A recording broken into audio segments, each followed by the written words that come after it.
Confirm your name for me. Israel Shah. Cool. Israel Shah. Time's 2 minutes to 4. Okay, you're under arrest for first instance one relating to the murder of Robert Powell.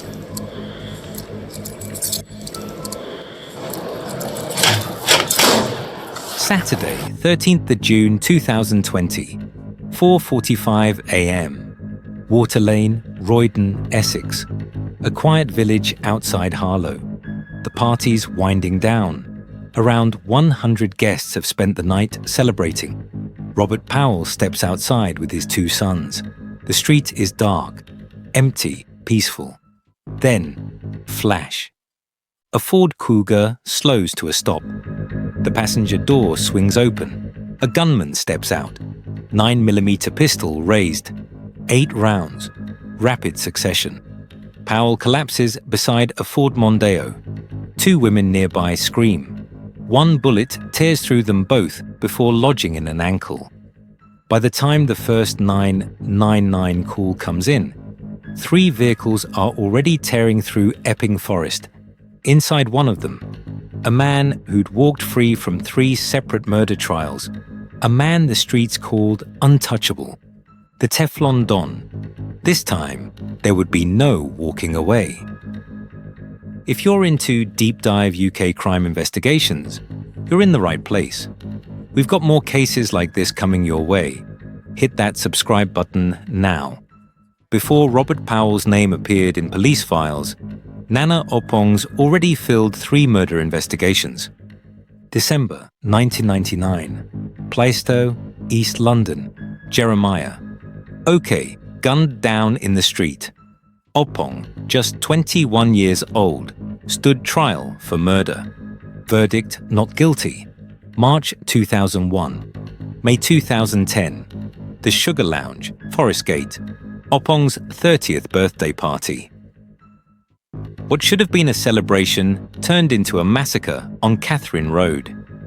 Eugene Brown and Patrick Ford shot dead outside the club.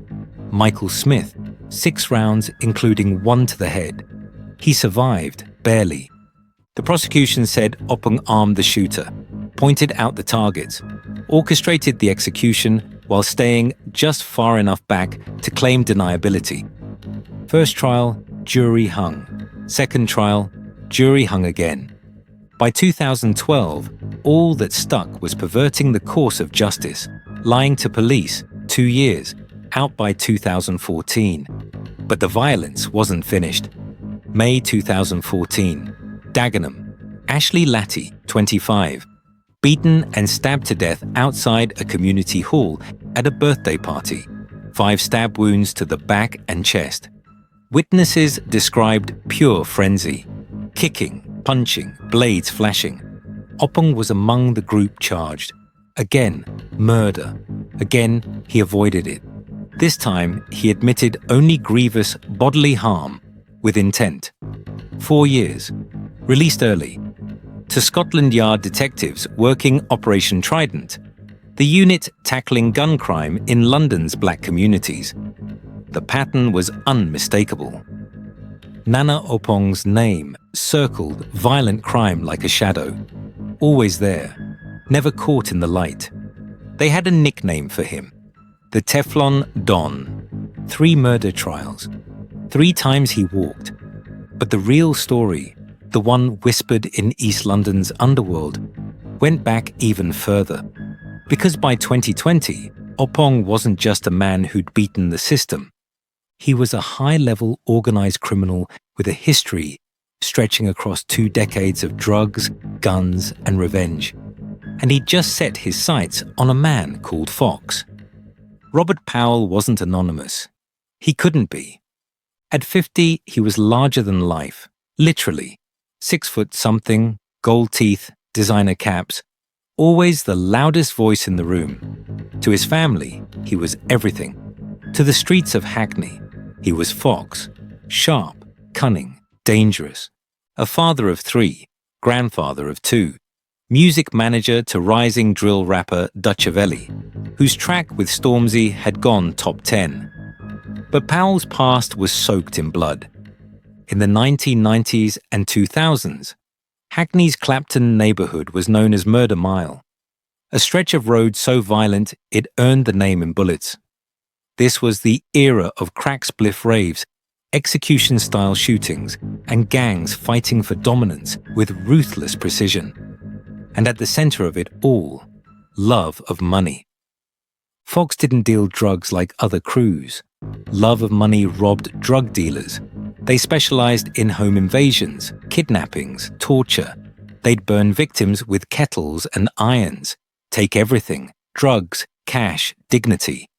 One former rival from the London Fields Boys described them simply, "If you saw Fox, you ran." Another dealer who survived the era put it this way: love of money wasn't involved in tit-for-tat gang warfare because no one wanted to mess with us. We were a robbery gang, a bunch of Omars from The Wire. By the late 2000s, Powell had stepped back from the violence. He'd served time for armed robbery and home invasions, but always beat the worst charges witnesses refused to testify. Evidence disappeared. Fox was slippery, untouchable. By 2020, he'd reinvented himself. Music manager, Instagram personality, family man.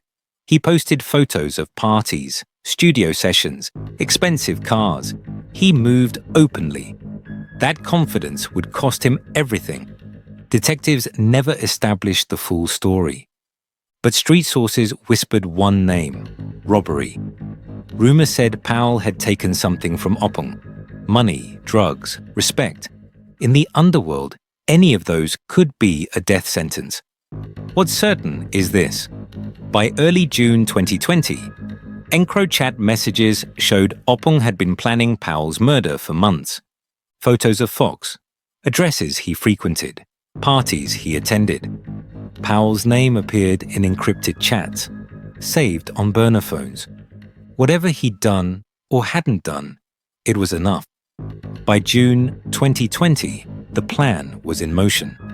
Before we get into the execution, quick thing: if you're finding this case as gripping as we did researching it, drop a like below and leave a comment. What do you think the real grievance was? Let us know. 5th June 2020. Beckton, East London. EncroChat handle Enzi. Later confirmed as Oppong. Sent a message to Slick, confirmed as Isra Shah. How do we plan to do this? I'm sick of the acting, bro. They'd been circling a block party where Powell was expected to attend, but at the last minute, Oppong pulled back. Too many police nearby. The job was postponed, not cancelled. 8 days later, they got their shot. 13th of June 2020, 3:30 a.m. Roydon, Essex. CCTV picks up 3 vehicles entering the village. A Ford Cougar with cloned plates. Oppong at the wheel. A Toyota Prius. Isra Shah and Temitope Adeyinka acting as spotters. A Vauxhall Zafira as backup. They circle Water Lane multiple times. Watching. Waiting. Inside Hill's house, around 100 guests are winding down from a birthday party. Among them, Robert Powell and his 2 adult sons. Outside, the cars prowl like predators. Patient, precise. 4:45 a.m. Powell steps onto the pavement. The Cougar slows. The passenger door swings open. A gunman, believed to be Oppong, steps out with a 9mm Luger semi-automatic pistol. 8 shots, rapid fire. Powell is hit repeatedly. 1 bullet knocks the gold grill from his mouth. Another passes clean through his body and strikes 2 women standing nearby. 1 shot, 2 victims. Powell stumbles, collapses beside the Mondeo. Within seconds, the convoy vanishes, speeding north through Epping, out of Essex entirely. By the time paramedics arrive, Powell is still alive, but barely. He dies in hospital the following day. His sons watched it all. Essex police had a crime scene, but no suspects. The vehicles were found, dumped and torched. The murder weapon, missing, and something else. Not one person at the party gave a statement to police. Not one. Then they got a break. EncroChat. In 2020, European authorities breached the encrypted messaging platform used by organized crime across the continent. Millions of messages, preserved, undeleted, incriminating, and buried in that data. ENS and Slick. Detective Superintendent Steve Jennings led a team that would spend 4 years hunting these men across 3 continents. The scale of the investigation: 600-plus phone numbers analyzed, 200-plus hours of CCTV reviewed, 700-plus witness statements gathered, 1,400-plus evidence exhibits prepared for court. The EncroChat messages painted a damning picture. Orders for 9mm ammunition, same type used in the murder. Discussions about the thing in Essex. Timestamps matching the convoy's arrival in Roydon. A final message after the shooting: all clear, handle your side. Oppong tried to wipe his phone remotely 2 days after the murder. It was too late. The data had already been mirrored. For the first time, detectives had direct proof. Not speculation, not association, evidence. Within days of the shooting, all 3 suspects had fled the UK. Nana Oppong used false documents to slip into Spain, moving between safe houses linked to drug traffickers. From there, he attempted to cross into Morocco. Israr Shah went aground in Spain using aliases and burner phones to avoid detection. Temitope Adeyinka, also known as Limo, disappeared entirely, believed to be hiding in Spain's Costa del Sol. By 2021, the National Crime Agency issued red notices through Interpol. Oppong's face appeared on the UK's Most Wanted list in 2022. Broadcast across Europe and North Africa, the hunt had gone international. September 2022, Tangier Port, Morocco. Border officers stopped a lorry entering from Spain. In the back, hiding among cargo, a man using a fake Maltese passport. His face didn't match. His fingerprints did. Nana Oppong, wanted for murder. After 2 years on the run, the so-called Teflon Don had been caught, not by rivals or dramatic raids, but by routine border control. Moroccan authorities detained him for 9 months, while British diplomats secured extradition. June 2023. Oppong stepped off a plane at a London airfield in handcuffs. Bodycam footage shows him calm, expressionless, as officers read him his rights. December 2022. Malaga, Spain. Spanish police tracked Israr Shah to a hotel on the Costa del Sol. Armed officers stormed the property at dawn. Shah, described later by the judge as a useful idiot, offered no resistance. March 2023. He was extradited to the UK under heavy security. May 2024. Marbella, Spain. During Oppong and Shah's murder trial, detectives finally tracked down Temitope Adeyinka. He'd been living in Marbella for 4 years, enjoying the sun. Spanish National Police arrested him and deported him to the UK, where he was met at Heathrow Airport by Essex police. All 3 men were finally back on British soil, and waiting for them. 4 years of evidence. Encrypted messages they thought were erased. CCTV they didn't know existed. And a jury ready to hear the truth. May 2024. Woolwich Crown Court. The courtroom was packed. Detectives who'd worked the case since 2020. Prosecutors from the Crown Prosecution Service. And Robert Powell's family. Silent, exhausted, waiting. Prosecutor Justin Rouse KC laid out the evidence. Since Robert Powell is dead and Nana Oppong hasn't told police, we cannot tell you what exactly that grievance was. But it doesn't matter. Do not be distracted by siren calls to look for a motive. The jury was never told that Oppong had been acquitted of 3 previous murders. But they didn't need to know. The evidence spoke for itself. 28th May, 2024. Nana Oppong, guilty of murder, guilty of possession of a firearm with intent to endanger life, guilty of grievous bodily harm for the 2 women injured by stray bullets. Isra Shah, guilty of murder, guilty of possession of a firearm with intent to endanger life. Both men showed no emotion. 31st May 2024. Nana Oppong. Life imprisonment. Minimum term 38 years. Isra Shah. Life imprisonment. Minimum term 26 years. Mr. Justice Joel Benathan addressed Oppong directly. You are an extremely dangerous man. November 2024. Temitope Adeyinka stood trial separately. He admitted being at the scene, but claimed he was only there to sell drugs, that he didn't know Oppong was carrying a loaded weapon.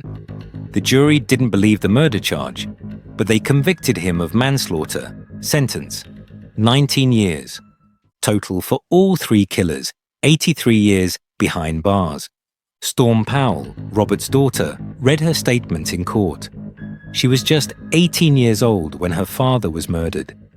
When my father first passed, I was overwhelmed by how many people were around us, so I didn't get the chance to process what was happening. These men prolonged our agony by going on the run. You have caused so much pain, and ripples of that are still being felt today.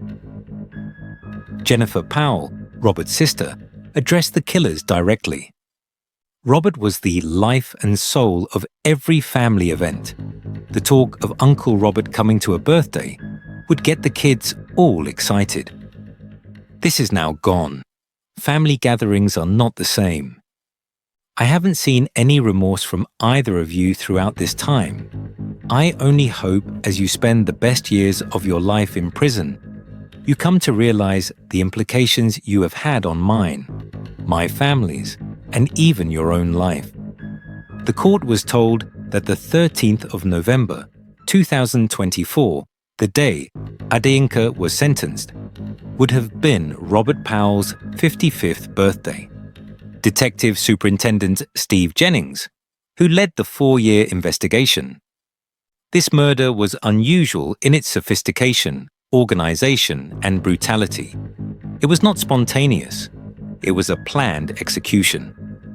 The murder of Robert Powell was rare in its brutality and level of organization. We were committed and remain committed to bringing all of those involved in this shooting to justice. Because the investigation isn't over. Police believe at least 2 other men were involved in the plot. The actual gunman has never been identified. A 4th vehicle, the backup Vauxhall Zafira, was never traced. The hunt continues. For a decade, Nana Oppong had been untouchable. 3 murder trials, 3 times he walked, witnesses too scared to testify, evidence that disappeared, juries that couldn't agree. He'd earned his nickname, the Teflon Don. Nothing stuck. But technology caught what courtrooms couldn't. EncroChat messages, CCTV grids spanning 3 counties, cell site data, vehicle tracking, forensic analysis of 1,400 exhibits, and 4 years of relentless detective work across 3 continents. In the end, Oppong wasn't undone by rivals or revenge. He was undone by his own arrogance and a digital trail he thought he'd erased. Robert Powell never saw justice in the traditional sense. He died on a pavement in Essex, his sons watching helplessly. But his killers will spend the rest of their lives in prison.